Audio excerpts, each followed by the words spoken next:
हो अगर आप काफी ज्यादा कमजोर हो और इसी वजह से आपको पार्टी से निकाल दिया गया है, लेकिन एक दिन अगर एक लड़की को बचाने के चक्कर में आप काफी ज्यादा पावरफुल बन जाओ तो क्या होगा। हमारा कहानी रेड से स्टार्ट होती है जो कि एक नाइट है और रेड का टीम दुनिया को बचाने के लिए डिमोन लॉर्ड से भी लड़ा था और रेड का बहन का नाम है रूटी और वो भी एक नाइट है और रेड का ट्रस्टेड एडवाइजर रेड को बोलने लग जाता है तुम अपना ग्रेट स्वॉर्ड के अलावा बेकार हो और यहाँ पर रेड एक बैरियर को भी तोड़ नहीं सकता और इसी वजह से रेड अपना हीरो पार्टी छोड़ देता है और अगले दिन रेड काफी दूर चला जाता है और वो अपना नाम भी बदल लिया था और वहाँ पर रेड डी रैंक एडवेंचरर की तरह अपना पीसफुल लाइफ जीने लग जाता है और वहाँ पर रेड सबसे अपना परिचय छुपा कर रखता है और यहाँ पर रेड एक दिन न एक दिन अपना फार्मेसी चालू करना चाहता है जिसके कारण रेड काफी कमजोर होने का एक्टिंग करने लग जाता है और एक दिन रेड फॉरेस्ट पे जाता है कुछ आर्फ इकट्ठा करने के लिए, लेकिन तभी अचानक से एक बीस्ट आकर रेड के ऊपर हमला करने के लिए आता है, लेकिन ठीक टाइम पे रेड उसका वार को डॉज करके बोलने लग जाता है मैं इसको नहीं मारूंगा। जिसके बाद रेड विलेज पे आ जाता है जहाँ पर रेड बी रैंक एडवेंचरर से मिलता है जिसका नाम एल्बर्ट है। जिसके बाद एल्बर्ट रेड को बुरा भला बोलने लग जाता है, जिसके बाद एल्बर्ट रेड से कुछ काम करने के लिए बोलता है जो सुनकर रेड उसको साफ साफ मना कर देता है। जिसके बाद घर पे रेड कुछ हिसाब करने लग जाता है कि एक घर को बनाने से पहले उसको कितना काम करना पड़ेगा, लेकिन तभी रेड को कोई बाहर से बुलाने लग जाता है और तभी एक एल्फ रेड को बोलने लग जाता है मेरे बेटे को काफी ज्यादा बुखार हुआ है और उसको ठीक करने के लिए डॉक्टर के पास भी दवाई नहीं है। जिसके बाद वो एल्फ रेड से रिक्वेस्ट करने लग जाता है प्लीज मेरे बच्चे को बचाने के लिए तुम दवाई ढूंढ कर लाओ, जो सुनकर रेड भी मान जाता है और दोस्त के नाते रेड जल्दी जल्दी करके वहाँ पर जाने लग जाता है। जिसके बाद रेड अपना स्किल का इस्तेमाल करता है जिस वजह से वो एक ही झटके में वहाँ पर पहुँच जाता है और जब भी रेड जंगल में पहुँचता है वो देखता है एल्बर्ट ने पूरा जंगल को जला डाला है क्योंकि एल्बर्ट एक बीस्ट को पकड़ रहा था, लेकिन यहाँ पर कुछ भी हालत में वो उसको बचाना चाहता था जिस वजह से वो आग के ऊपर भी चला जाता है। जिसके बाद रेड वो दवाई को ढूंढ लेता है, लेकिन तभी वहाँ पर वही बीस्ट आकर रेड के ऊपर हमला करता है और ये देखकर रेड एक ही अटैक में वो बीस्ट को हराकर वहाँ पर जल्दी से पहुँच जाता है और वो दवाई की वजह से फाइनली वो बच्चा बच गया था और ये सारा कुछ की वजह से एल्फ रेड को थैंक्स बोलता है। जिसके बाद वो एल्फ रेड से पूछता है आखिरकार मैं कैसे तुम्हारा वो फेवर लौटा सकता हूँ, जो सुनकर रेड बोलता है तुम मेरा घर और दुकान बना दो बिना लेबर चार्ज का और ये सुनकर वो एल्फ भी काफी ज्यादा खुश हो जाता है और करीब 4 महीने बाद रेड का दुकान खुल जाता है और अब से रेड सारा दवाई बेचेगा अपने दुकान पर और नया दुकान खोलने की वजह से रेड सभी को पार्टी देता है जहाँ पर इस शहर का आधा पॉपुलेशन आया था और यहाँ पर रेड काफी ज्यादा खुश हो गया था क्योंकि आज से वो अपना दुकान खोलने वाला है। और एक दिन बारिश के टाइम पे रेड अपना दुकान पर सो रहा होता है और तभी रेड के दुकान पे एक कस्टमर आ जाता है जिस वजह से रेड उसको वेलकम जनाती है और वो ब्यूटीफुल लड़की का नाम रीड है और यहाँ पर रीड रेड को देख के काफी ज्यादा खुश हो जाती है और यहाँ पर पहले से ही रेड रीड को जानता है और इसी वजह से रेड रीड को चाय पिलाता है जहाँ पर रीड रेड को बोलने लग जाता है वो अब से यहाँ पर बी रैंक का एडवेंचरर है और तुम मेरे को जानते ही होगे, जो सुनकर रेड बोलने लग जाता है मैं तुमको कैसे भूल सकती हूँ और तुम लॉरिविया का तो सेकंड प्रिंसेस हो, लेकिन तुम इस जगह पर क्या करने के लिए आए हो। जो सुनकर रीड रेड को बोलने लग जाता है कि मेरे छोटे भाई क्राउन प्रिंस को राजगद्दी चाहिए थी और मैं नहीं चाहती थी अपना परिवार टूटे और इसी वजह से मैं अपना घर छोड़ दिया और मैं यहाँ पर शांति से अपना लाइफ जीना चाहती हूँ। जिसके बाद रीड रेड से पूछता है आखिरकार तुम अपना नाम क्यों चेंज किए हो, जो सुनकर रेड बोलता है मैं अपना आइडेंटिटी छुपा रही हूँ और इसी वजह से मैं अपना नाम पूरी तरीके से चेंज कर दिया। जो सुनकर रीड थोड़ी सी शर्मा कर बोलने लग जाता है बट तुम यहाँ पर क्या कर रहे हो। जो सुनकर रेड रीड को सारा कुछ बात बताता है, जो सुनकर रीड तो काफी ज्यादा गुस्से में आ जाता है और जब भी रीड रेड का चाय पीता है वो थोड़ी सी शांत हो जाता है क्योंकि रेड का चाय काफी ज्यादा अच्छा था और इतना तारीफ सुनकर रेड भी थोड़ी सी शर्माने लग जाता है। जिसके बाद रेड सोचने लग जाता है मैं काफी सालों पहले रीड से मिला था जहाँ पर हम लोगों का पार्टी लाडविया पे था और तभी वहाँ पर एक आदमी को दिखाया जाता है जो कि रेड को परेशान कर रहा होता है, जिसकी वजह से रेड उसको भगा देता है। फिर वो रेड के पास आकर बोलने लग जाता है कि लेरिया किंगडम को बचाने के लिए कोई भी हीरो पार्टी का जरूरत नहीं है और उस टाइम पे रेड अपना फीलिंग के साथ ऑनेस्ट नहीं थी और बाद में धीरे धीरे करके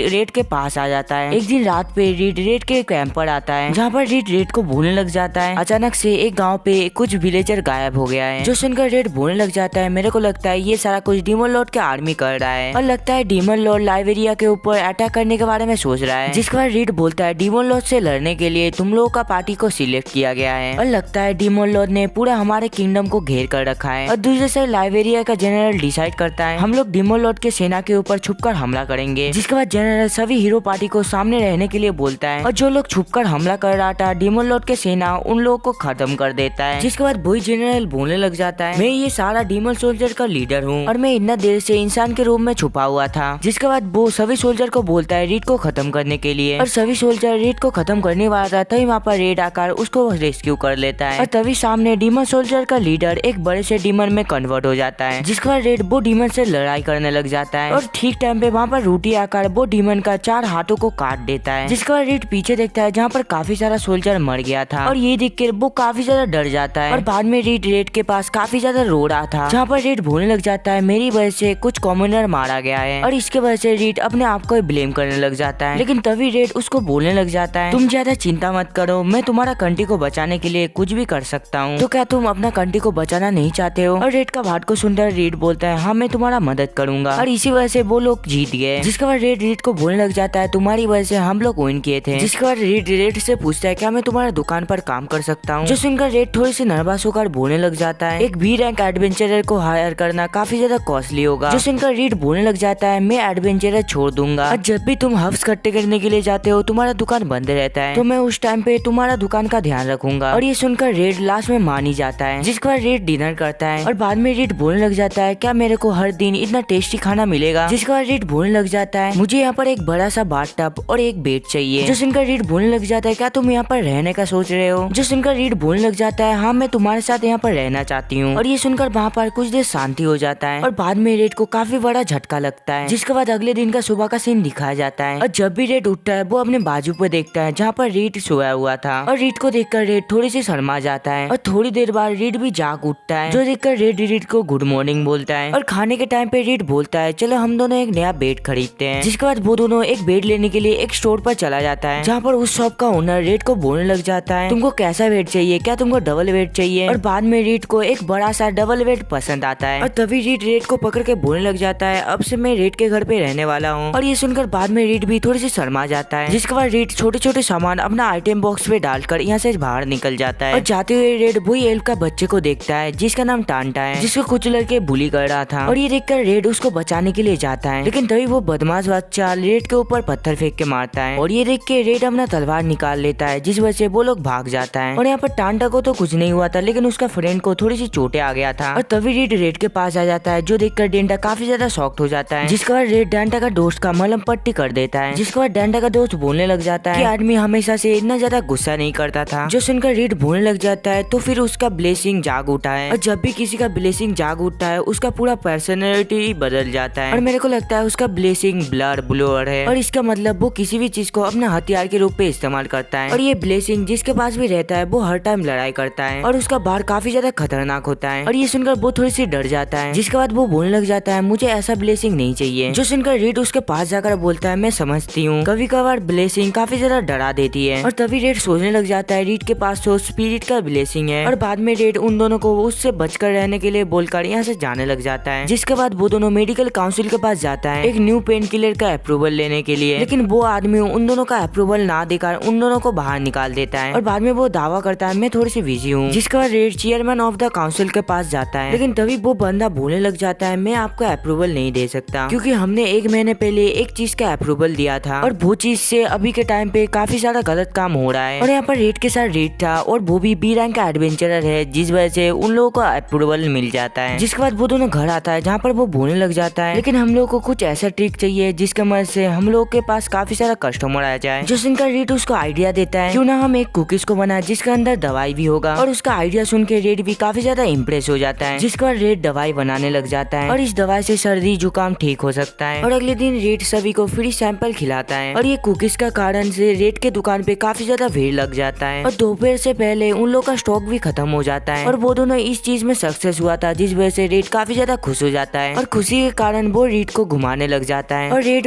धीरे धीरे से अपना नॉर्मल लाइफ जीने लग जाता है और वो दोनों ही एक ही घर में अपना टीममेट की तरह रहता है। और तभी उन दोनों के दुकान पे कुछ कस्टमर आ जाता है और वो कस्टमर रेड को एक साथ देखकर काफी ज्यादा शॉक्ड हो जाता है क्योंकि वो दोनों एक साथ रहता है। और इसी वजह से एक लड़की रोते रोते वहाँ से चला जाता है क्योंकि वो रेड को काफी ज्यादा पसंद करता था। और तभी रेड को बोलने लग जाती है मेरे को मीट खाने का बहुत ही मन कर रहा है, तो क्या मैं कुछ मीट परचेज करके ला सकता हूँ? जो सुनकर रेड भी उसको परमिशन दे देता है और वो जाने के बाद रेड अपनी दवाई बनाने लग जाता है। लेकिन तभी वहाँ पर अल्बर्ट आकर बोलने लग जाता है मैं यहाँ पर तुम्हारा बकवास दवाई लेने के लिए नहीं आया हूँ। जिसके बाद अल्बर्ट बोलने लग जाता है क्या तुमने वो बड़े से मॉन्स्टर को हराए थे और मेरे को जितना दूर पता है वो एक ही अटैक में मर गया है, क्या तुमने ये सारा कुछ किया है? सच सच बताना मेरे को, क्योंकि तुम अकेला ही पीतल का तलवार यूज करते हो। जो सुनकर रेड बोलने लग जाता है मेरे जैसा डी रैंक का एडवेंचरर ऐसा नहीं कर सकता। जो सुनकर अल्बर्ट बोलता है तुम कुछ ज्यादा ही मजाक कर रहे हो और ये बोलकर ही अल्बर्ट उसके सामने तलवार रख देता है और इसी वजह से रेड डरने का एक्टिंग कर रहा था। और तभी वहाँ पर रीड भी आ जाता है और वो ये सारा कुछ देख के उसके ऊपर अटैक करने लग जाता है। और ये सारा कुछ देख के रेड बोलता बोलता है तुम उसे मत मारो, और इसके कारण रेड भी ऐसा ही करता है। लेकिन यहाँ पर रेड ये सब की वजह से काफी ज्यादा गुस्से में आ गया था, जो देखकर रेड उसको शांत होने के लिए बोलता है, क्योंकि यहाँ पर रेड मुश्किल में नहीं था, और अगर मैं कभी मुश्किल में पड़ा तो मैं अपनी जान बचा लूंगा। और जब तुमने मेरे को बचाने की कोशिश किया था तुम मीट को फेंक दिए थे, लेकिन ठीक टाइम पर रेड जाकर उसको पकड़ लेता है, और रात में वो दोनों मीट के साथ ड्रिंक भी करता है, जहाँ पर वो दोनों एक दूसरे के साथ बातें कर रहा था, जहाँ पर रेड बोलने लग जाता है हमारे पास बाथटब के अलावा सारा कुछ है, जो सुनकर रेड बोलती है हम लोगों को एक बड़ा सा बाथटब चाहिए, जिसके बाद रेड को दिखाया जाता है जहाँ पर एक जगह पे रेड कंपटीशन कर रहा था, और उस कंपटीशन में गॉन हार जाता है, और बाद में गॉन का वाइफ इस जगह का ओनर से पूछता है आज सोना कुछ ज्यादा ही खाली लग रहा है, जो सुनकर ओनर बोलने लग जाता है इस टाउन में कुछ समय पहले ही एक नया सोना चालू हुआ है, और मेरे को ऐसा लगता है मैं उन लोगों के साथ कंपटीशन भी नहीं कर पाऊंगा, और यहाँ पर कस्टमर लाने का मैं पूरा आशा खो चुका हूँ। और ये सुनकर सभी लोग बोलने लग जाता है लेकिन हम तुम्हारे साथ हैं, और बाद में गॉन, टेंटा और रीड एक साथ बातें करने लग जाता है कि कैसे हम लोग उसका दुकान में और भी ज्यादा कस्टमर ला सकते हैं, और तभी वहाँ पर रेड उन तीनों को चाय देता है, और तभी रेड को एक अचानक से आइडिया आता है, और इसी वजह से अगले दिन रेड उन लोगों के दुकान पे जाता है एक चीज देने के लिए, और उस बैग के अंदर एक चीज था, और ये बैग जहाँ पर भी लटकाया जाएगा वहाँ से शेड निकलेगा, और जिसके बाद वो बैग से काफी अच्छा शेड निकलने लग जाता है, और ये सारा कुछ करने की वजह से वो ओनर रेड को थैंक्स बोलता है, और इसी वजह से वो दुकान पे काफी सारा कस्टमर का भीड़ लग जाता है, जिसके बाद शाम पे सभी अपना अपना घर जाने लग जाता है। तभी रेड बोलने लग जाता है कल मेरे को मीट पीने का इसलिए मन कर रहा था क्योंकि लोवड़िया में जब शादी होती है जो कपल होता है वो अपने काम से एक महीने का छुट्टी लेकर मीट पीते हैं और पूरा वक्त एक साथ एक दूसरे के साथ गुजारते हैं, और ये सुनकर रीड बोलती है तो ये बात है, और यहाँ पर रीड तो काफी ज्यादा खुश था क्योंकि रीड अपना फीलिंग रेड के साथ शेयर कर पाई, जिसके बाद वो दोनों घर जाने लग जाता है। फिर अगले दिन का सीन दिखाया जाता है जहाँ पर रेड अपना काम कर रहा था, तभी यहाँ पर बहुत सारे लोग रेड के पास आ जाता है, जहाँ पर एक आदमी उससे मिलने के लिए यहाँ पर आया था, जिसके बाद वो आदमी बोलता है मैं एक गिल्ड ऑफिसर हूँ और मैं रेड के साथ कुछ बातें करना चाहती हूँ, जो सुनकर रेड बोलता है आप लोग थोड़ी सी इंतजार कीजिए शॉप ओपन होने के लिए, जिसके बाद रेड को सारा कुछ बताता है कि काफी टाइमों से वो लोग बाहर खड़ा है, जिस वजह से रेड भी बाहर जाने लगता है, और तभी वहाँ पर एक आदमी रेड के पास आकर बोलने लग जाता है मेरे पास एक 11 कॉइन है जिसका वैल्यू 1000 कॉइन का बराबर है, और ये चीज मैं तुमको दूंगा अगर तुम रेड के साथ सारा रिश्ते तोड़ दोगे तो, जो सुनकर रेड बोलने लग जाता है तुम मेरे को और भी ज्यादा पैसे दोगे तो मैं तुमको रेड नहीं दूंगा, और ये सुनकर वो आदमी यहाँ से जाने लग जाता है, और बाहर पर रेड सभी को बोलने लग जाता है मैं पूरा समय रेड के साथ टाइम बिताना चाहती हूँ और तुम मेरे को जितना भी पैसा दे दो मैं एडवेंचर नहीं करूंगा, और ये बोलकर रेड अंदर चला जाता है, और यहाँ पर रेड ने भी ये सारा कुछ बातें सुना था, जिस वजह से रेड को अपना हाथ देने के लिए बोलती है, जिसके बाद रेड को एक एम्बेन स्टोन का एक ब्रेसलेट देता है, और बाद में रेड शर्माते हुए बोलता है ये हमारा एंगेजमेंट का तोहफा है, और ये बोलते बोलते वो दोनों ही काफी ज्यादा शर्मा जाता है, और बाद में रेड सोचने लग जाता है एक दिन मैंने सोचा था हम दोनों कभी भी एक साथ नहीं रह सकते। फिर पास का सीन दिखाया जाता है जहाँ पर लोबरमिया के आर्मी डिमन लॉर्ड के आर्मी के साथ लड़ाई कर रहा था, और इसी वजह से हम लोग बाजू वाला कंट्री से मदद मांगने के लिए चले गए, जहाँ पर रेड ने डिसाइड किया था हम लोग एक मैजिक जंगल के अंदर से जाएंगे, और वहाँ पर कोई भी इंसान और डीमन का जाने का परमिशन नहीं है, और वहाँ पर रेड का एक एल्फ दोस्त है, और वहाँ पर वो एल्फ रेड को गाइड करेगा, जिसके बाद सभी लोग एल्वस गाँव पे जाता है, और वहाँ पर उड़ाला नाम का एक लड़की रेड को देख के उसको हक करने लग जाता है, और यहाँ पर उड़ाला रेड को हक कर आता है, जिस वजह से रेड काफी ज्यादा जेलस फील करता है, और थोड़ी बहुत उन लोगों के साथ बात करने के बाद रेड वहाँ से निकल जाता है, और यहाँ पर रेड थोड़ी सी जेलस फील कर रहा था, जिस वजह से सभी लड़की उसके तरफ देखने लग जाता है, और इसी वजह से उड़ाला उसको साइड में लेकर जाता है उसके साथ बातें करने के लिए, जहाँ पर उड़ाला रेड को बोलने लग जाता है क्या तुम रेड को पसंद करते हो, जिसके बाद उड़ाला बोलने लग जाता है तुम एक काफी अच्छी लड़की हो और रेड भी तुम्हें पसंद करता होगा, लेकिन जब भी तुम शर्माती हो तुम गुस्से में आ जाती हो, और तुमको अपना ट्रू फीलिंग को दिखाना चाहिए, और तुम जैसे सोचते हो वैसा नहीं है, मैं रेड को पसंद नहीं करता हूँ, और वो मेरा काफी करीबी दोस्त है जिसको मैं काफी ज्यादा भरोसा करता हूँ, और कुछ भी हो जाए मैं उसको खुश देखना चाहती हूँ क्योंकि सभी लोग रेड को बोझ मानती है, जिसके बाद वो दोनों दोबारा जाने लग जाता है, लेकिन तभी वो लोग देखता है उन लोग के सामने कुछ डीमन आदमी खड़ा है, और बाद में उन लोगों को पता चलता है कुछ ऐसा आदमी भी है जो कि डीमन लॉर्ड के साथ दे रहा है, और इसी वजह से रेड बोलने लग जाता है मैं उन लोगों का ध्यान भटकाऊंगा, और इस चीज का मौका उठाकर रूडी और रेड वो लोग से बचकर वहाँ पर पहुंच जाएगा, लेकिन इस चीज में काफी ज्यादा खतरा है, जिस वजह से रेड उसको ना जाने के लिए बोलता है, लेकिन रेड उसको बताता है तुम ज्यादा टेंशन मत करो, जिसके बाद रूडी और रेड एक साथ जाने लग जाता है, और वो दोनों सामने वाला किंगडम पर जाकर हेल्प मांगेगा, लेकिन तभी वहाँ पर डीमन लॉर्ड का सोल्जर उन दोनों को नोटिस कर लेता है, और ये देखकर तो रूडी अकेला ही उन लोगों के साथ लड़ने लग जाता है, और लास्ट में रूडी सभी डीमन को हरा देता है, और ये देखकर तो रेड काफी ज्यादा हैरान हो जाती है क्योंकि यहाँ पर हीरोज पार्टी काफी ज्यादा ताकतवर है, और तभी वहाँ पर रेड आ जाता है जो देखकर रूडी उसको हक करके बोलने लग जाता है मैं तुमको काफी ज्यादा मिस कर रहा था, और इसके बाद रेड बताती है बैटल खत्म होने के बाद मैं हीरोज पार्टी को ज्वाइन नहीं किया क्योंकि मुझे लोबेरिया को रिवील कराने के लिए मदद करनी थी, और मैंने उस टाइम ये भी नोटिस किया कि मुझे रूडी और हीरोज पार्टी के बीच में नहीं आना चाहिए, लेकिन मैंने कभी सोचा नहीं था मैं जोल्टन में रेड के साथ मिलूंगा लूंगा। और बाद में रीड को एक डिलीवरी करना था जिस वजह से वो बाहर पे निकल पड़ता है। और तभी वहाँ पर रीड के सामने एक आदमी आकर उसको रोक कर बोलने लग जाता है, मैं जानता हूँ तुम एक प्रिंसेस हो और मैं ये सारा कुछ सभी को बता दूंगा, और अगर तुम ये नहीं चाहते हो तो जल्दी से एडवेंचरर का काम करना स्टार्ट कर दो। लेकिन यहाँ पर तो रीड बोलने लग जाता है, मैं इस चीज में इंटरेस्ट नहीं हूँ। और तभी वो आदमी बोलने लग जाता है, आपका ब्लेसिंग तो काफी ज्यादा खास है और आप कैसे एक सिंपल सी लाइफ जी सकते हो रेड के साथ। जो सुनकर रीड बोलने लग जाता है, तुम सही बोल रहे हो, लेकिन मेरे को यही जिंदगी मस्त लगता है और मुझे हमेशा हमेशा के लिए रेड के साथ ही रहना है। और रीड ये बोलकर यहाँ से चला जाता है। और अगले दिन रेड एक टाउन हॉस्पिटल पे जाता है कुछ सामान डिलीवरी करने के लिए। लेकिन तभी उन दोनों को बाजू वाले घर से एक जोर से आवाज सुनाई देता है और क्या हुआ है वो देखने के लिए रेड और वो डॉक्टर भी वहाँ पर पहुँच जाता है। और वो घर के अंदर एक बंदे को दिखाया जाता है जो कि मरने का हालत में था, जो देखकर रेड उसको ठीक करने के लिए डॉक्टर को एक एंटीडोट देता है। जिसके बाद डॉक्टर को पता चलता है वो आदमी एक पाउडर को लिया था और ये दवाई हाल ही में अप्रूव हुआ है और ये पाउडर काफी नशीली चीज है और वो बंदा काफी ज्यादा ये इस्तेमाल कर लिया था जिस वजह से उसका हालत कुछ ऐसा है। जिसके बाद वो डॉक्टर ये सब की वजह से थैंक्स बोलता है रेड को। और बाद में डॉक्टर रेड को बताती है, मेरे को ऐसा लगता है ऐसा पेशेंट की संख्या बढ़ने वाली है और इसी वजह से ये एंटीडोट मेरे लिए स्टॉक में रखना। और शाम के डिनर के टाइम पे रेड को ये सारा कुछ बताता है। जो सुनकर रेड बोलने लग जाता है, ऐसा चीज मार्केट में काफी ज्यादा वायरल हो रहा है। जो सुनकर रेड बोलता है, ये सारा कुछ ठीक करना हमारा काम नहीं है। और बाद में रेड को शर्माते हुए बोलने लग जाता है, क्या तुम मेरे साथ नदी पे जाना चाहते हो थोड़ी सी मजा करने के लिए। जिसके बाद वो दोनों नदी पर पहुंच जाता है जहाँ पर वो दोनों काफी ज्यादा एंजॉय कर रहा था। और बाद में वो दोनों काफी ज्यादा नर्वस हो जाता है क्योंकि वो दोनों कभी भी डेटिंग पे नहीं गया था। जिसके बाद रेड बोलने लग जाता है, मैं जब तुमसे यहाँ पर मिली थी मैं बस एक ही चीज सोच रहा था, तुम मेरे को भूल ना जाओ, लेकिन ऐसा कुछ नहीं हुआ और मैं हमेशा हमेशा के लिए तुम्हारे साथ रहना चाहती हूँ। जो सुनकर वो दोनों एक दूसरे के पास और भी ज्यादा करीब आ जाता है और फाइनली वो दोनों किस करता है। जिसके बाद वो दोनों घर पे आ जाता है और दोबारा काम पे लग जाता है। और बाद में रेड को बताती है, काफी सारे नए लोग वो ड्रग्स को ले रहा है और वो चीज लेने के बाद आपको ऐसा लगता है कि एक नई जान आ गई हो। और वो दोनों ऐसा बात कर ही रहा होता है तभी उन लोगों के सामने एक जख्मी हालत में एक बंदा आता है और ये देखकर रेड उसको फर्स्ट एड देता है। फिर रेड को बताता है, तुम बाहर जाकर देखो आखिरकार क्या हो रहा है। और जब भी वो बाहर जाता है वो देखता है एल्बर्ट का दोस्त ये सारा कुछ कर रहा है और वो लोग सभी लोग को एक एक करके चुन चुन कर मार रहा है। और तभी रीड के ऊपर एक बंदा हमला करता है जो देखकर रीड भी वो डॉज कर लेता है। और यहाँ पर रीड को तो कुछ समझ ही नहीं आ रहा था ये सारा कुछ क्या चल रहा है। और तभी अचानक से रीड के ऊपर 3 बंदा हमला कर देता है जो देखकर रीड दोनों को हरा देता है। लेकिन तभी पीछे से रीड के ऊपर एक बंदा हमला करने के लिए जाता है लेकिन एल्बर्ट आकर उसको बचा लेता है ठीक टाइम पर। और ये सारा कुछ देखकर रीड एल्बर्ट से पूछने लग जाता है आखिरकार क्या चल रहा है। जो सुनकर एल्बर्ट बताता है, मुझे नहीं पता था लेकिन ये लोग काफी अजीब बिहेव कर रहे थे। जिसके बाद रीड पूछने लग जाता है, आखिरकार तुमने सभी को क्यों मार दिया। जो सुनकर एल्बर्ट बोलता है, तुम थोड़ी सी शांत हो जाओ, इनमें से एक बंदा जिंदा है। फिर अगले दिन का सीन दिखाया जाता है जहाँ पर रीड बोल रहा होता है, कल जो इंसिडेंट हुआ था वो न्यूज़पेपर पे एक भी लिखा नहीं है। जिसके बाद रीड से पूछती है, आखिरकार तुम क्या चाहते हो। जो सुनकर रीड बताती है, मैं बस तुम्हारे ऊपर इस तरीके से सोना चाहती हूँ। और तभी वहाँ पर उन दोनों के सामने टेंटा और एल आ जाता है जो देखकर रेड उन दोनों को खाने के लिए इनवाइट करता है। और बाद में एल रेड को बताने लग जाता है, मैं अपने डिवाइन ब्लेसिंग को कल छुआ था। जो सुनकर रेड बोलता है, तो तुम्हें कैसा महसूस हुआ। जो सुनकर एल बोलता है, वो मुझे कुछ भी प्रतिक्रिया नहीं दी और इसी वजह से मैं काफी ज्यादा टेंशन में हूँ। और तभी रेड पूछती है, तुम्हारा ब्लेसिंग वेपन मास्टर है ना, और तुम ऐसा महसूस इसलिए कर रहे हो क्योंकि तुमने अभी तक डिसाइड नहीं किया कौन सा वेपन पे तुम मास्टर करना चाहते हो। जो सुनकर एल बोलता है, मैं अपनी ब्लेसिंग को समझने के बाद मैं वैसे ही पर्सन रहूंगा ना जैसा मैं हूँ अभी। काश मेरे को मेरी डैड की तरह मेरे को वॉरियर का ब्लेसिंग मिलती। जो सुनकर रेड समझ जाता है एल बस नॉर्मल लाइफ जीना चाहता है। और अगले दिन एल्बर्ट का पार्टी का एक मेंबर रेड से माफी मांगने आया था और यहाँ पर एल्बर्ट का वीएफ के कारण वो माफी मांगने आया था। और बाद में वो बोलने लग जाती है कि एल्बर्ट बहुत टाइमों से अपने ब्लेसिंग के कारण काफी सारा क्वेस्ट उठा रहा है और जब हम उसके उम्मीदों पर खड़े नहीं होते वो काफी ज्यादा इरिटेट हो जाता है। जो सुनकर रेड बोलने लग जाता है, एल्बर्ट के पास एक चैंपियन का ब्लेसिंग है जो उसके सामने की परेशानियों को कम करके आगे बढ़ने में मदद करती है और इसी वजह से वो इस दुनिया पे अपना ताकत दिखाना चाहती है और उसका गोल एक ही है, वो बस एक चैंपियन बनना चाहता है। फिर अगले दिन का सीन दिखाया जाता है जहाँ पर एक बाढ़ आया था जिसके बाद रेड दरवाजा बंद करने के बाद रेड को हनी मिल्क देता है जो देखकर रेड बोलने लग जाता है, ये चीज मेरे बहन को काफी ज्यादा पसंद है और बचपन में मेरा मॉम डैड यही चीज लाने जा रहा हूँ बोल के वो हम लोगों को छोड़ के चले गए और तब से मेरा मॉम डैड कभी भी नहीं आया। और एक दिन काफी खतरनाक तूफान आया था और बिजली की कड़कने की वजह से रूडी एक कोने में चला जाता है और बाद में रूडी रेड को बताती है, मैं ये तूफान से नहीं डरता हूँ क्योंकि मैं एक हीरो हूँ। जो सुनकर रेड उसका हाथ पकड़ता है जहाँ पर रेड को समझ आता है वो थोड़ी सी डरा हुआ है और बाद में रेड उसको बताता है, तुम कभी भी डरना मत। जो सुनकर रूडी काफी ज्यादा खुश हो जाता है और बाद में रूडी रेड को बताता है, मैं तुमको काफी ज्यादा पसंद करता हूँ और तुम मेरे से प्रॉमिस करो तुम मेरे को छोड़ के कभी भी नहीं जाओगे। जो सुनकर रेड बोलता है, मैं तुमको प्रॉमिस नहीं कर सकता क्योंकि मैं बाहर जाना चाहती हूँ और मैं एक दिन तुमको बचाने के लिए काफी ज्यादा स्ट्रॉन्ग बन जाऊंगा। और वो दोनों ऐसे बातें कर रहा था तभी रेड को बाहर से कोई बुलाने लग जाता है और और जब भी दरवाजा खुलता है वो देखता है डॉक्टर एल को लेकर उसके पास आया है, जिसके बाद रेड एल का ट्रीटमेंट करता है, जहाँ पर डॉक्टर बोलता है ये तूफान की वजह से एक पत्थर आकर एल के माथे पर लगा था। और जब भी एल उठता है वो चिल्लाकर बोलने लग जाता है कि आदमी मेरे घर आकर मेरे मॉम डैड के ऊपर हमला कर दिया। जो सुनकर रेड जल्दी से एल के मॉम डैड के पास जाता है, जहाँ पर वो दोनों ही अभी भी जिंदा थे। और बाद में डॉक्टर रेड को बताने लग जाता है इन दोनों को रिकवर होने के लिए थोड़ी सी टाइम लगेगा। और बाद में ये बात सभी सिटीजन को पता चल जाता है। और आदमी मोइन का बेटा है जो कि गार्ड का कैप्टन है। और बाद में सिटीजन बोलने लग जाता है कि आदमी अपने बेटे को छुपा कर रखा है, और ये सब कुछ के वजह से सभी लोग टाउन गार्ड के ऊपर इल्जाम लगाया था। और दूसरी साइड रेड एल को छुपा कर रखा था क्योंकि एल अभी भी पूरी तरीके से रिकवर नहीं हुई है। और यहाँ पर एल काफी ज्यादा सैड था क्योंकि वो अपने मॉम डैड के लिए कुछ भी नहीं कर पाया था। और इसी वजह से एल रेड को रिक्वेस्ट करता है कि प्लीज मुझे एक शॉट चलाना सिखा दो, जहाँ पर रेड उसको थोड़ी सी बेसिक सिखा रहा था। और बाद में रेड चाय पीते पीते थोड़ी सी रेस्ट लेने लग जाता है। और बाद में रेड को बताने लग जाता है सॉरी मैं इतना भी अच्छा टीचर नहीं हूँ कि मैं अच्छे तरीके से उसको सिखा पाऊँ। जो सुनकर रेड उसको दिलासा देकर बोलने लग जाता है तुम काफी अच्छा कर रहे हो। और बाद में वो दोनों थोड़ी सी फ्लर्ट करने की कोशिश करता है। और तभी वहाँ पर रेड के पास एल का मॉम डैड आकर बोलने लग जाता है जब टैंटा खेल रहा था टाउन गार्ड उसको उठाकर ले गया है। और ये सारा कुछ देखकर उसको बचाने के लिए एक लड़का भी वहाँ पर जाता है, लेकिन यहाँ पर सभी गार्ड उसको जाने के लिए मना किया था। जो सुनकर रेड तुरंत गिल लीडर के पास चला जाता है, जहाँ पर रेड रिक्वेस्ट करने लग जाता है टोंटा को वापस लाने के लिए। और ये सुनकर गिल मास्टर वैसा ही करता है और रेड को एक रिकमेंडेशन देता है। और बाद में रेड जाकर वो लिफाफे को टाउन गार्ड को देता है। और ये लेटर की वजह से तभी वहाँ पर नियोन आ जाता है, और ये लेटर की वजह से टैंटा को वो लोग छोड़ देता है। और बाद में नियोन बोलने लग जाता है मैं अपने गार्ड को बोला था थोड़े से सवाल जवाब के लिए वो गॉन को यहाँ पर लेकर आए, लेकिन सभी गार्ड ने गॉन के साथ जबरदस्ती की, इसलिए मुझे माफ कर देना। जो सुनकर रेड बोलने लग जाता है आखिरकार आप गॉन के साथ क्या पूछताछ करने वाले थे। जो सुनकर नियोन बताती है मेरे को ऐसा लगता है एडमी को कि साउथ मास्ट के एक रहने वाले में उसको मार दिया है, और मैं उसका दोस्त को ये सारा कुछ पूछताछ करने के लिए यहाँ पर लेकर आया था। जो सुनकर वो उसको याद दिला देता है तुम्हारा बेटे एक अपराधी है। जो सुनकर नियोन बताती है मैं ये चीज विश्वास नहीं करता हूँ क्योंकि मेरा बेटे किसी के ऊपर ऐसे हमला नहीं करता है, और मेरे को ये भी पता है उसका ब्लेसिंग कुछ खतरनाक है, लेकिन वो कभी भी इस तरीके की हरकत नहीं करेगा। और ये सारा कुछ सुनकर टांटा भी एग्री करता है क्योंकि टांटा ने उसको मारने के बाद में आकर उससे माफी भी मांगी थी। और मेरे को एडमी ने ये भी बताया था वो इस जगह का टाउन गार्ड बनकर सभी का रक्षा करना चाहता है, और वो मेरे से प्रॉमिस भी किया था वो बिना किसी वजह के किसी को मारेगा नहीं। जो सुनकर सभी लोग काफी ज्यादा कंफ्यूज हो जाता है, जिसके बाद नियोन बोलने लग जाता है रेड और रीड के अलावा तुम सभी लोग यहाँ से जा सकते हो। जिसके बाद नियोन उन दोनों को बोलने लग जाता है प्लीज हमारा टाउन का रक्षा कीजिए। जिसके बाद नियोन रीड को बोलती है प्लीज तुम इस चीज का इन्वेस्टिगेशन करो और इस चीज का मैं आपको पैसा भी दूंगा। और तभी रेड नियोन को बोलने लग जाता है आप बुरा मत मानना, लेकिन मैं आपसे एक सवाल पूछना चाहती हूँ क्या आपको लगता है एडमी ने वो नया ड्रग का इस्तेमाल किया होगा। जो सुनकर नियोन काफी ज्यादा गुस्से में बोलने लग जाता है मैं अपने बेटे को सिखाया है ये सारा कुछ बस बकवास होती है। जो सुनकर रेड पूछती है तो ब्लास्टिंग के बारे में क्या लगता है। जो सुनकर नियोन बोलती है क्या पता हो सकता है वो ड्रग से एक नया ब्लेसिंग मिल जाए। और ये सुनकर तो वो दोनों काफी ज्यादा शॉक्ड हो जाती है। जिसके बाद रेड अपने घर पे पहुंच जाता है और दूसरे साइड रेड इन्वेस्टिगेशन करने के लिए निकल चुका है, लेकिन यहाँ पर एल तो ट्रेनिंग करना चाहता है और इसी वजह से रेड एक झाड़ू लेकर आता है उसके साथ लड़ाई करने के लिए, और वो झाड़ू की मदद से उसको नीचे गिरा देता है। और बाद में रेड बोलने लग जाता है तुम्हारा एनिमी मेरे से भी ताकतवर हो सकता है। जिसके बाद एल पूरा रात तक पूरा ट्रेनिंग करता है। जिसके बाद एल उससे पूछता है तुम क्या सच में डी रैंक का एडवेंचरर हो। जो सुनकर रेड बोलने लग जाता है मैं डी रैंक से ऊपर जाना नहीं चाहती हूँ। जिसके बाद एल रेड को बोलने लग जाता है कुछ घंटे पहले तुम्हारे दुकान पे एक आंख वाला एक बंदा आया था और बाद में वो मेरे को एक शॉट गिफ्ट किया था। और बाद में वो बंदा एल को थीव्स गिल्ड में काम करने के लिए बोलता है, और वो बंदा मेरे को ये भी बोला है वेपन मास्टर बनने के लिए वो मेरा पूरा हेल्प करेगा। और ये देख के मैं भी सोचने लग गया था मैं रीड की तरह काफी ज्यादा ताकतवर बन जाऊंगा, लेकिन मुझे ये नहीं पता था वो मेरा खुद का आइडिया था ना मेरे ब्लेसिंग का। और उसका बात सुनकर रेड बोलता है अच्छा सवाल है और अगर तुम 100% श्योर नहीं हो तुम अपने तलवार से पूछ सकते हो। और दूसरी साइड रीड को दिखा जाता है जो एक बंदे को पकड़ा था जो कि ड्रग्स बेच रहा था। जिसके बाद रीड उससे वो ड्रग्स छीन लेता है और यहाँ पर वो बंदा बस रीड की तरह भी देख रहा था, जिस वजह से वो पीछे चला जाता है। फिर वो उससे क्वेश्चन पूछने ही वाला था तभी वो अचानक से फट जाता है और वो बंदे के अंदर एक बॉम्ब लगा था, लेकिन तभी अचानक से रीड के सामने और भी ज्यादा गुंडे आ जाता है जो कि उसको घेर लेता है। जो देखकर रीड अपनी तलवार को निकालने की कोशिश करता है, लेकिन उसका तलवार तो अंदर पे जाम हो गया था, जिसके कारण रीड एक बंदे को कसकर लात मारता है। और तभी वहाँ पर और एक बंदा आ जाता है रीड का मदद करने के लिए। जिसके बाद वो बंदा मास्क उतार कर बोलने लग जाता है मैं हीरोज पार्टी का एक पावरफुल मार्शल आर्टिस्ट हूँ। जिसके बाद वो बंदा रीड को हिल कर देता है। जो सुनकर रीड बोलता है आखिरकार तुम यहाँ पर क्या कर रही हो। जो सुनकर वो बोलने लग जाता है सभी हीरोज पार्टी मेंबर रेड को ढूंढने के लिए बोला है और मैं उसको लेने के लिए यहाँ पर आया हूँ, लेकिन रेड को ऐसी जगह मिल गया है जो कि उसका घर है और इसी वजह से मैं उसको जबरदस्ती ले जाना नहीं चाहती हूँ। और जब भी वो एक बंदे का कपड़े को खोलता है वो देखता है वो एक डीमन है और ये देखकर वो दोनों ही काफी ज्यादा शॉक्ड हो जाता है कि आखिरकार डीमन जोल्टन में क्या कर रहा है। फिर वो बंदा बोलता है मैं तुम दोनों की यहाँ पर मदद मांगने के लिए आया था, लेकिन यही ठीक होगा कि रेड को मेरे बारे में पता न चले। जो सुनकर रीड भी मान जाता है, जिसके बाद रीड को दिखा जाता है जो कि घर वापस आ गया था और वो काफी ज्यादा थका हुआ था और इसी वजह से रीड रेड के ऊपर बैठ जाता है। फिर रीड रेड को बाहर पे क्या क्या हुआ है वो उसके बारे में ज्यादा कुछ नहीं बताता है और बाद में रीड को पता चलता है कि थीव्स गिल्ड का एक मेंबर एल को एक तलवार गिफ्ट किया है। जो सुनकर रीड बोलता है मैं उसको देखना चाहती हूँ और बाद में रीड को पता चलता है इस तलवार के ऊपर एक ट्रैकिंग स्पेल एक्टिवेट किया हुआ है और जो इस तलवार को चलाएगा उसको पता चल जाएगा वो कहाँ पर है। जो सुनकर रीड पूछता है आखिरकार ट्रैक करने से क्या फायदा है उन लोगों का, लेकिन यहाँ पर रीड को तो काफी ज्यादा भूख लगा था, जिसके बाद वो उसके साथ फ्लर्ट करने की कोशिश करता है। फिर अगले दिन का सीन दिखा जाता है जहाँ पर रेड एल का तलवार लेने के लिए एक शॉप पर आया था और बाद में रीड एल का मदद करता है तलवार ढूंढने के लिए और दूसरी साइड रेड को दिखा जाता है जो कि बाहर पे कुछ आवाज सुनता है जहाँ पर एक मीटिंग चल रहा था। जो देखकर रेड कुछ एडवेंचरर से पूछता है आखिरकार यहाँ पर क्या चल रहा है। जो सुनकर वो एडवेंचरर रेड को बोलता है वो लोग प्रोटेस्ट कर रहे हैं और टाउन गार्ड इन लोगों के वजह से इतना ज्यादा बिजी है कि वो उन हमलों को इन्वेस्टिगेशन ही नहीं कर पा रहे हैं। फिर रात का सीन दिखा जाता है जहाँ पर फाइनली उन दोनों को डबल बेड मिल गया था, जिसके बाद रीड रेड को बाजू में सोने के लिए बोलता है, जिसके बाद वो दोनों थोड़ी सी किस और फ्लर्ट करने की कोशिश करता है और बाद में उन दोनों को एहसास होता है उन लोगों के घर पे एक बच्चा भी है और इसी वजह से वो दोनों अलग दिन वो सारा कुछ करने के बारे में सोचता है। फिर अगले दिन का सीन दिखाया जाता है जहाँ पर रीड छुप कर वही गिल्ड पर जाता है और उसको पूरा एल के जैसा ही लग रहा था, जो देखकर थीव्स गिल्ड के मेंबर उसको स्वागत करता है और वो लोग सोच रहा था रीड ही एल है, जिस वजह से वो उसके साथ डील करने लग जाता है। और तभी रीड अपना कपड़े को हटाकर बोलता है कि मैं एल नहीं हूँ और मैं तुम दोनों को उल्लू बनाया। जो सुनकर वो बंदा काफी ज्यादा गुस्सा हो जाता है और वो रीड के ऊपर हमला करने के लिए बोलता है। जो सुनकर रीड भी उन लोगों के साथ लड़ाई करने लग जाता है और लास्ट एक ही बंदा बचता है और उसका तरीकों को देखकर वो बंदा सोचने लग जाता है ये तो वही फेमस एडवेंचर है जिसका नाम रीड है और इसके साथ लड़ाई करने में काफी ज्यादा मजा आएगा। और तभी वो बंदा एक डीमन में कन्वर्ट हो जाता है, जिसके बाद वो डीमन रीड के साथ लड़ाई करने लग जाता है। और दूसरी साइड एल दुकान पे एक बंदे के लिए इंतजार कर रहा था और वो वही आदमी है जो एल को एक गिफ्ट दिया था। और बाद में एक गार्ड वो दरवाजे को खोल देता है जहाँ पर वो बंदा बोलता है मैं थीव्स गिल्ड के साथ हूँ और बाद में वो बोलने लग जाता है मैंने जैसा सोचा था वैसा ही हुआ कि रीड हमारा ट्रैप में फंस गया और मैं बस उसको दूर भेजना चाहता था जिससे कि मैं तुमको यहाँ से लेकर जाऊँ। और ये सुनकर एल उसके साथ लड़ाई करने के लिए आगे बढ़ता है, लेकिन तभी अचानक से एक बंदा कर उसका हाथ को पकड़ लेता है। जो देखकर एल उससे पूछता है आखिरकार तुम क्या चाहते हो। जो सुनकर वो बंदा बोलता है मैं बस तुमको जोल्टन का हीरो बनाना चाहती हूँ। जिसके बाद वो एल को थीव्स गिल्ड पर लेकर जाता है और उन लोगों का लीडर का नाम बिग हॉग है जो कि एक गॉब्लिन है। जिसके बाद वो एल को अपने लाइफ के बारे में बोलने लग जाता है कि कैसे मैं बस्ती में जन्म लिया था और मैं काफी ज्यादा मेहनत किया था जिससे कि मैं इस जगह को कंट्रोल कर पाऊँ और इस जगह पे मैं अपना ताकत दिखाना चाहती हूँ, जिससे कि मैं इस जगह को थोड़ी सी बदलाव करूंगा और इसमें मेरा मदद करेगा वो ड्रग्स। और वो ड्रग्स को डेविल ब्लेसिंग भी कहा जाता है क्योंकि वो चीज बनाने के लिए 50 डीमन का डील लगा है और पहले सभी लोगों को एक ही ब्लेसिंग मिलता था और अपनी ब्लेसिंग के मुताबिक ही अपनी जिंदगी जीना पड़ती थी और इसी वजह से वो अपनी जिंदगी में काफी ज्यादा परेशान रहती है। और यहाँ पर मेरा ब्लेसिंग मास्टर टॉर्चरर है, इसका मतलब मेरा पूरा जिंदगी अंधेरे में जीने के लिए है, लेकिन मैं ऐसा बेकार सी ब्लेसिंग को कैसे एक्सेप्ट कर सकता हूँ और मैं ऐसा जिंदगी बिल्कुल भी जीना नहीं चाहता था। लेकिन डेविल की ब्लेसिंग हमारा सेवियर है और उससे हमें एक नई ब्लेसिंग मिली और ये चीज मैं सबको देना चाहती हूँ, लेकिन उसमें मेरे को छोटी सी चीज एक स्पार्क की जरूरत है और वो चीज तुम मेरे को दोगे। और तभी वहाँ पर एक बंदा एडमी को अंदर लेकर आ जाता है जहाँ पर एडमी बोलने लग जाता है मुझे माफ कर देना, मैं बस अपनी पापा की तरह स्ट्रॉन्ग बनना चाहता था और इसी वजह से मैंने वो ड्रग्स को लिया और मेरी वजह से ये सारा कुछ हो रहा है। फिर बाहर का सीन दिखा जाता है जहाँ पर काफी सारा एडवेंचरर था और तभी वहाँ पर बिग हॉक एल को लेकर बाहर निकलता है, जिसके बाद बिग हॉक सभी लोगों को बोलने लग जाता है कल मैं जोल्टन काउंसिल से विरोध करने के लिए गया था और मैं न्याय की मांग करने के लिए गया था और आप सभी लोगों को पता ही होगा कि ये बच्चे एल की फैमिली के साथ क्या हुआ है और जिसने इसके परिवार के ऊपर हमला किया था उसको अभी भी सजा नहीं मिला है और एनिमी को ढूंढने के लिए दो गार्ड हम लोगों का मदद किया है, जो आकर बोलने लग जाता है हम सभी लोग सच के साथ हैं और हम कभी भी अन्याय के साथ नहीं हो सकते। और तभी बिग हॉक बोलने लग जाता है ये सारा कुछ मसला खत्म हो जाएगा जब एल खुद एनिमी का मौत का घाट उतार देगा। जिसके बाद वो एल को एनिमी को मारने के लिए बोलता है जिससे कि वो काफी ज्यादा स्ट्रॉन्ग बन जाएगा। जो सुनकर एल बोलने लग जाता है लेकिन मैं उसको मारना नहीं चाहती हूँ। जो सुनकर एनिमी उसको बोलने लग जाता है लेकिन वो तुम्हारे मॉम डैड को मारना चाहता था और ये चीज मैं भी मानता हूँ, मैंने ही एडमी को ड्रग्स दिया था और मैंने ही उसको कुल्हाड़ी दिया था तुम्हारे मॉम डैड को मारने के लिए और उसके बाद जो हुआ वो खुद ने किया। और वैसे भी तुम खुद सोचो एडमी के पास 2 ब्लेसिंग है और तुम उसे मार दो जिससे कि तुम और भी ज्यादा स्ट्रॉन्ग बन जाओगी। जो सुनकर एल सोचने लग जाता है कि एडमी मेरा दुश्मन है, मुझे उसे मार देना चाहिए। जिसके बाद एल तलवार लेकर एडमी के ऊपर हमला करता है और यहाँ पर तो बस एल उसका रस्सियों को काटा था और तभी एडमी एक कुल्हाड़ी को देख देखता है, जो देखकर आदमी का ब्लेसिंग एक्टिवेट हो जाता है और ये सारा कुछ डेविल ब्लेसिंग की वजह से है। जब भी आदमी कुल्हाड़ी को देखता है उसका खून सवार होने लग जाता है, जो देखकर एल आदमी को बोलता है तुम अपने आप को संभालो, लेकिन यहाँ पर आदमी उसको धक्का देकर वो कुल्हाड़ी को ले लेता है। जिसके बाद बिगोक बोलता है इससे पहले वो तुमको मार दे उससे पहले तुम उसको मार दो। और यहाँ पर ही हम लोग का पार्ट 1 खत्म होता है। अगर पार्ट 2 देखना है तो कमेंट पे जरूर बताना। सो मिलते हैं अगली पार्ट में, तब तक के लिए सायोनारा।